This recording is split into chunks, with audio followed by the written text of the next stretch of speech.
Hey, Young Turks, this is Nomiki Konst here, live from Detroit, interviewing somebody who became a hashtag overnight based on a question he asked Nancy Pelosi, Representative Nancy Pelosi, former Speaker of the House, Minority Leader Nancy Pelosi, at a town hall forum at the around the DNC and the Democrats at CNN. What I've seen on NYU's campus and what I've seen in polls all over, I mean, CNN even, a Harvard University poll last May showed that people between the ages of 18 and 29, not just Democrats, not just leftists, 51% of people between 18 and 29 no longer support the system of capitalism. And that's not me asking you to make a radical statement about capitalism, but I'm just telling you that my experience is that the younger generation is moving left on economic issues. And I've been so excited to see how Democrats have moved left on social issues. As a gay man, I've been very proud to see you fighting for our rights and for many Democratic leaders fighting for our rights. But I wonder if there's anywhere you feel that the Democrats could move farther left to a more populist message, the way the alt-right has sort of captured this populist strain on the right wing, if you think we could make a more stark contrast to right-wing economics. Well, I thank you for your question, but I have to say we're capitalist. A student, he's a sophomore at NYU studying public policy. We have Trevor Hill, known for hashtag Trevor Hill. Thanks for joining us. I appreciate it.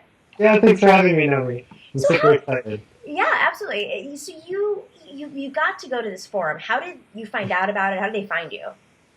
So a friend of mine was the lead organizer on campus for NYU for Bernie last year. During that time, she reached out to CNN, and she got us access to all sorts of CNN events. And so she's still on their mailing list. Whenever they do like a town hall or something, they reach out to her and say, "Oh, do you have friends who are interested? Send them the link." So I got forwarded the email by my friend, and I emailed the rep from CNN, put in my question, and got accepted. But then they asked me to ask a soft question. So my original question that I asked at the town hall was the one that I had submitted originally. So. But after we communicated, sorry, what was that? So they said no to the first question, which ended up being your real question. Exactly. And then what was the question? Did they tell you to change the question? And what was that question? So basically the process looked like, I submitted a question and they didn't acknowledge it. And, they didn't have to. They just emailed me back and said, like, "Oh, send us some biographical information." I sent that. Then they emailed me back, "Send us a picture of yourself." And I did that. And then after all of that, after we'd been communicating, and I was like, "Oh, sweet, they're going to have me at the town hall." Then they emailed me and were like, "Is there something else you might want to know about Nancy Pelosi? Maybe something personal and fun?" So the question I submitted to them, well, first I ignored that email, actually, because I decided I wasn't going to go if I had to ask a fluff question. But then they called me on my cell phone and asked me to submit a personal question. So I was like, "Okay, fine." And what I submitted was written as follows. One of my favorite TV programs is the HBO show Veep. In the show, Julia Louis-Dreyfus's character is forced to go through a lot of embarrassing and humiliating campaign events in order to secure votes. Could you tell us about a time when you felt ridiculous on the campaign trail? And maybe if there's somebody you want to call out for putting you in that situation, you could do that now. And obviously, it's a funny question, but it's not at all what I want to know or what anyone really wants to know when they tune into a CNN town hall. So she's definitely, like, that moment is now. Yeah, exactly. So when did you decide, screw this, I'm going with my original question? Pretty much immediately. When they called me to ask me for a second time to submit a personal question, I decided, as long as it gets me in the door and puts a mic in my hand, I'll agree to ask something else. I feel pretty bad. The reps from CNN were so nice, and I feel bad for misleading them. But, I put in my biographical information, I don't support Democrats, I'm a far leftist, very critical of the Democratic Party, so I'm surprised they chose me to ask a fluff question. So, I do feel bad, but I feel like they shouldn't have been surprised. Okay, so you decided to ask a question about whether or not social. What was the question? We'll play the clip, but why specifically this question about capitalism versus socialism? that Right. got her shaken up. Well, and originally the intent behind the question was not to ask her about like the debate between capitalism and socialism, and I even told her explicitly, I'm not looking for a radical statement about capitalism. All I want to know is, I use that statistic about capitalism to illustrate where the left is moving in the younger voting bloc. And so I told her, I don't want that kind of statement. All I'm looking for is maybe a position where Democrats can move left on economic issues to accommodate those new voters who are coming into the fold. And instead, I got like a 3-minute lecture on all the failures of capitalism, but then it was all blamed on shareholders, and so, or on the stock market instead of shareholder capitalism. But it was just really weird to me. Didn't really make sense with what I had actually asked her, but it was an interesting answer. When you're sitting in those town halls, and I've been in those rooms before for my time at CNN, they're pretty small. They're not large town Right. halls. They're not auditoriums. So you're looking around, and of course, when you're on TV, you don't realize, okay, I'm in front of millions of people. You're just looking around to the people around you. Did the people around you seem to kind of glaze over and have the same reaction we in the audience on air did? Definitely wasn't the same reception I got online. People who weren't there were very positive about the question. Immediately after the town hall ended, which was right after my question was answered, all of these middle-aged white people were walking up to me saying, like, communism isn't going to pay your student debts and stuff like that. And I was like, oh, okay, thank you. What was that? Were they Democrats? I assume. I mean, the only Republicans there, really, as far as I know, were the ones who were invited to ask, questions from the Republican standpoint. CNN is a pretty Democratic-friendly network. The people who come to those events, like all the other people who were invited, were insiders. Like people who were friends of CNN producers, whatever. So, they all seem to be kind of Democrat-leaning, at least. And I got, like a business card from some guy, and it said, what was it? Patriotic Millionaires on it. And I went to their website just to check it out, and they were, I think they're Democrats. As far as I could tell, they were Democrats. So, yeah, I'm pretty sure it was like a Democratic audience.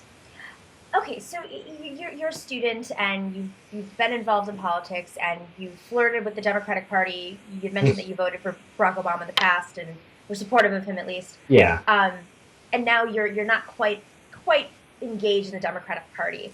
How do you feel about Nancy Pelosi compared to, say, other Democrats? Or if you're to describe the scale, the different types of Democrats out there, from the Heidi Heitkamps to the Elizabeth Warrens, the Bernie Sanders Democrats, where does she land? Nancy Pelosi is good on social issues. That I've been happy about, seeing her on the ground, fighting for immigrant rights and stuff like that. Although, the Democratic Party hasn't been super strong as far as legislation on protecting immigrants. But I would put her left of people like, Democrats from Kentucky or something. They're conservative on things like energy and a lot of social issues. So she's pretty standard, pseudo-leftist Democrat. And but compared to people like Warren or Sanders, she's definitely not as far left as the party can go. Trevor, I'm at the DNC forum right now in Detroit, which is about to kick off. Oh, really? It's the third one. And this is where they're debating the future of the Democratic Party, who the chair is going to be. And there's a lot of hardy debates. Really, there's like 14 candidates. Hardy debates over whether they should accept lobbyist money, where they should spend their money, what kind of candidates they should recruit. You're a young liberal, sort of Democrat sometimes, but independent, whatever the label is, if there's a label. Yeah. What do you want? What do you think your generation wants from the Democratic Party at this point?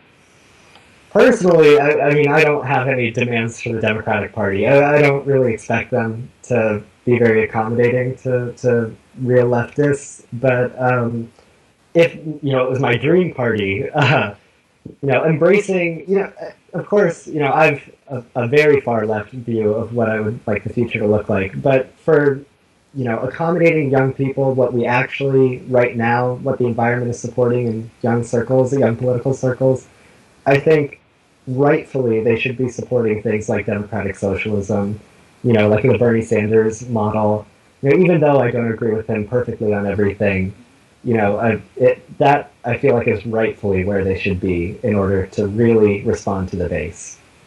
Did you feel like you were included in the party over the past couple of years? Definitely not. I'm sure it sounds like you've heard some of my other interviews that I did where I felt like I was kind of, me and my family were being ignored, sort of like our struggle that we were going through as a very low income family during the recovery, declaring bankruptcy, choosing between electricity and food, like, struggles that nobody should have to go through that weren't being solved by Democrats. That sort of feeling being ignored was really frustrating. But then, once we get into the election and we have a chance, Bernie Sanders was responding to young people. Again, even though we don't align perfectly, I definitely supported him very strongly. I was very active in his campaign. Uh, you know, Having somebody come out and respond to young people and then seeing him shut down so heavy-handedly by the party, just illustrates really that gap that they're not perceiving between the base and the politicians in office. So, yeah, definitely feel frustrated with the party. You said your parents have gone through some financial problems, as so many Americans, whether right, left, pretty much a very large chunk of Americans have experienced financial woes in the last, 8-10 years. Mm-hmm. How are your parents responding to the politics of today? They were both super excited for Bernie Sanders. My dad especially, he didn't have a retirement. He still doesn't have a savings account. He has an account, but there's nothing in it. Bernie Sanders talked a lot about expanding Social Security, expanding Medicare and Medicaid, and those sort of things meant so much to them. And that's why it was really heartbreaking to see, people making this political debate like, oh, he's not realistic, he's not presidential. But that's not what it's about when you're struggling. It's not about how he looks on camera. That it felt so frustrating to see my parents have to go through something like that. Supporting somebody so wholeheartedly who gave them hope, and then watching it get crushed. That was horrible. So they are still Democrats. They consider themselves pragmatists. Like they voted for Hillary Clinton in the election. After the primary, but they were definitely hoping for a farther left alternative. Yeah, I think, obviously your question was profound, and it was very courageous of you to sort of buck the normal system at CNN. But, yeah.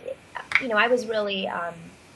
I was really taken by your interviews afterwards when you talked about your family, because it did reflect what I saw on the campaign trail, what so many other journalists and people who were covering the race saw on the campaign trail was, right. There was this establishment debate versus the status quo versus the outsider, but the real debate was over economics of just like being able to having your leaders feel connected to you. Exactly.